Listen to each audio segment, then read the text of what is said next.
معلقه واحده بس على الزبادي هتغير من حياتنا تماما. انا مش هقولك بقى ان انت هتشوفي النتيجه بعد يوم ولا اتنين ولا ساعه ولا الكلام ده، انا بقولك انت قبل ما هتقومي من مكانك هتشوفي النتيجه قدام عينيكي. انا عارفه ان انت استخدمتي وصفات كتير وشفتي وصفات اكتر وبرضه مفيش نتيجه. طب تعالي بس، كل اللي عليك ان كوبايه الزبادي العاديه اللي انت بتاكليها هتضيفي عليها المعلقه دي، والمعلقه دي حاجه كده برخص التراب، باقل من ربع جنيه والله، وكل حاجه هتكون قدام عينيكم. بس اتمنى ان الفيديو ده لو عجبكم ما تبخلوش علينا بريكاتكم الحلوه، كمان بقى يشرفني ويسعدني وتاج على راسي كمان انك تشتركي معايا في قناتي. وصفه سريعه مع لولا، وصفه النهارده وصفه حصريه، وصفه ان شاء الله هتغير من حياتك للافضل وللافضل وللافضل. وبعد ما كنتي خلاص ما عادش عندك اي امل ان انت ترجعي لحياتك تاني، هترجعي ازيد من 20 سنة ورا. بس كل اللي عليكي ان انت تسمعي الوصفة صح وتقومي تطبقيها. انا مش عاوزاكي تسمعي الوصفة وتكسلي او تقولي دي وصفة زي بقية الوصفات اللي انا شفتها قبل كده، لا انا عاوزاكي تتحمسي وتقومي تجربيها، لان انا النهارده جايبالك حاجة سريعة للناس بقى اللي بتحب الوصفات السريعة السهلة، الوصفات اللي مش مكلفة، الوصفات اللي هتديكي نفس نتيجة البرشام اللي انت بتجيبيه ب900 وب1000 جنيه وبرضه نتيجته بتكون وقتية. لا، الوصفة دي هتديكي نتيجة سريعة وفي نفس الوقت لو سبتيها مش هترجعي تاني او ملهاش اي اعصاب جانبية، وده اهم حاجة. فوصفتنا النهاردة بفضل الله وحده وصفة طبيعية مليون في المية، كمان نتيجتها سريعة، وكمان بقى النتيجة هتشوفيها قدام عينك على طول. فكل اللي علينا ان احنا كده نسمي بالله ونصلي على رسول الله ونشوف. اول حاجة في المكونات الوصفة بتاعتي هي علبة زبادي اللي هي 75 جرام. طب ينفع ان انا اكبر حجم علبة الزبادي؟ ينفع، بس خلينا بس متفقين ان اقل علبة زبادي هتنفع معاكي.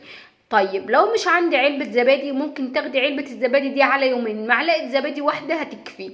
انا عارفة ان كل حاجة غالية، انا عارفة ان انت ممكن ما تكونيش قادرة ان انت توفري كل يوم زبادي، فلو انت حتى مش عندك علبة الزبادي دي كاملة فاحنا هنعمل كمان بمعلقة واحدة من الزبادي. فخليكم معايا كده علشان اول حاجة هنعملها هنحتاج معلقة واحدة بس من الزبادي.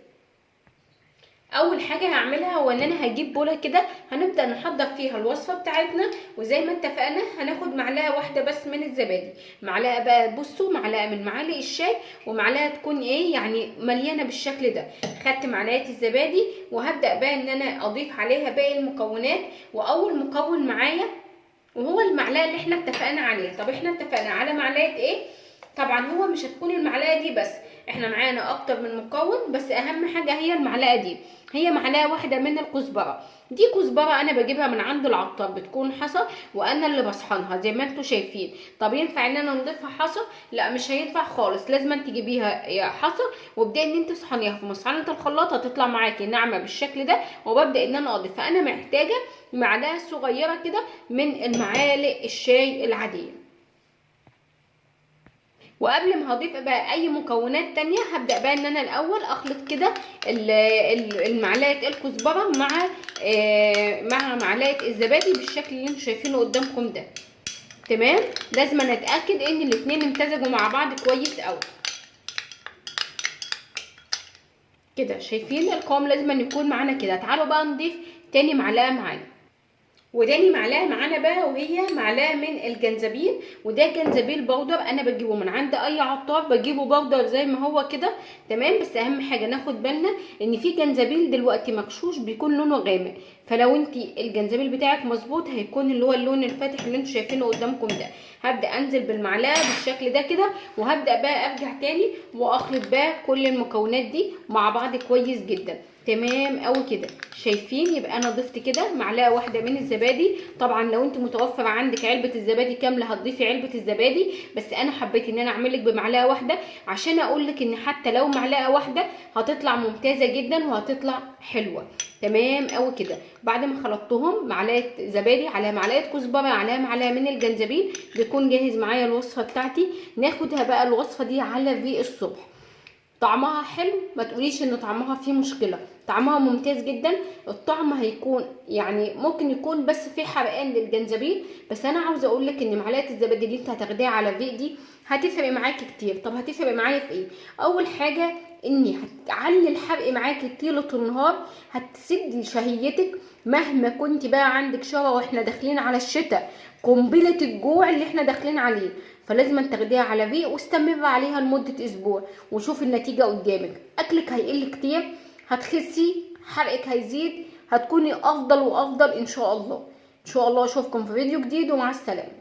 7 ورقات بفضل الله علاج نهائي من آلام المفاصل، آلام الغضروف، آلام الخشونة. حتى لو وصلت للمرحلة الثالثة، ماشي على عكاز وسنك وصل ل85 سنة، مش قادر تواصل حياتك من تاني وبتاخد أدوية كتير ولفت على كل الدكاترة، كل اللي عليك ان انت تجيب ال7 ورقات دول بفضل الله وحده، وفي أقل من ربع ساعة هتقف على رجلك من تاني.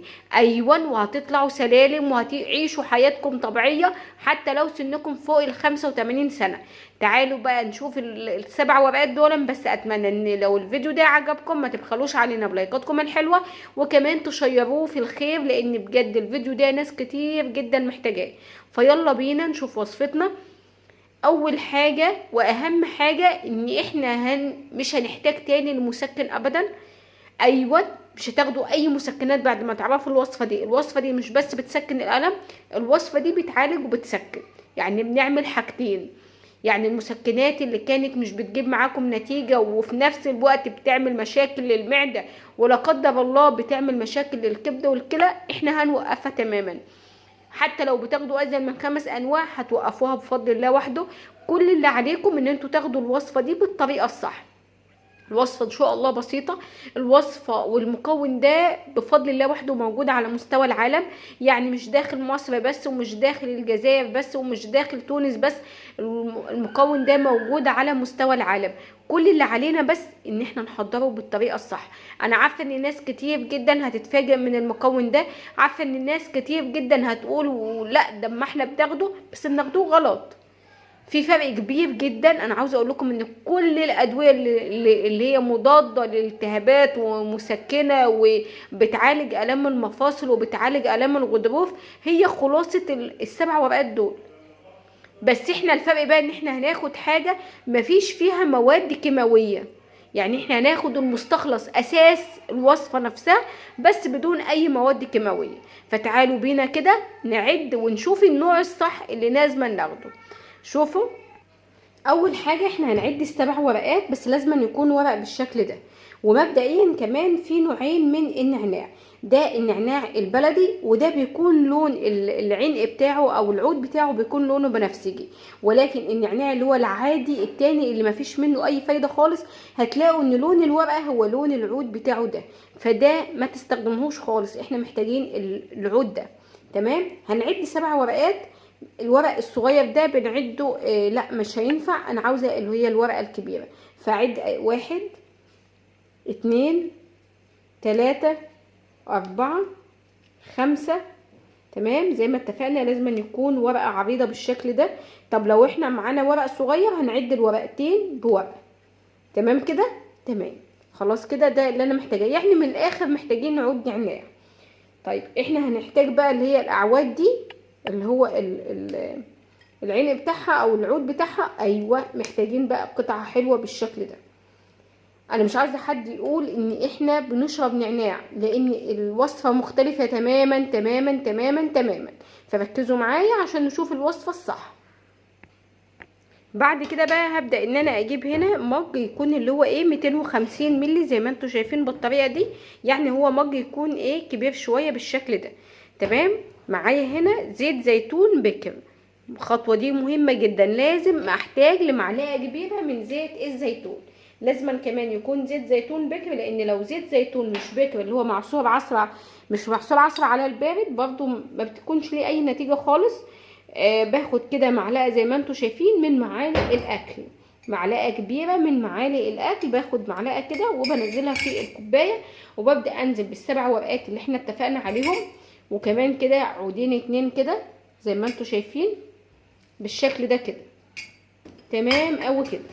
معايا هنا بقى ميه تكون مغليه، الميه دي انا غليتها في الكتل وسبتها بعدها بدقيقتين اتنين، وبعدين ببدا ان انا انزل بيها. يعني مش ما بننزلش بالميه مغليه مباشره، نعدلها دقيقتين اتنين وبعدين ننزل بيها. بتكون درجه حرارتها في الوقت ده درجه حراره 70 درجه مئويه. ونقلب ندي تقليبه سريعه بالشكل ده، ومعانا على طول الطبق اللي هنبدا ان احنا نغطي بيه كده عشان الزيوت المتطايره. والوصفه دي بنستنى بس عليها دقيقه كامله عشان الزيوت المتطايره طبعا بنحتفظ بيها. وبعد كده بنبدا ان احنا ناخد المشروب ده قبل النوم مباشره. بفضل الله وحده لو انتوا بتمشوا على عكاز واستمرتوا على الوصفه دي لمده بس 5 ايام متواصله، يعني بناخد سبت حد اتنين تلات اربع، بفضل الله هتقفوا على رجلكم من تاني وتستغنوا بفضل الله عن المسكن. لان النعناع ده من اقوى المسكنات. كمان زيت الزيتون بيساعد على بناء الغضاريف وكمان بناء العظام. الوصفه دي ممتازه جدا، اهم حاجه الاستمرار عليها.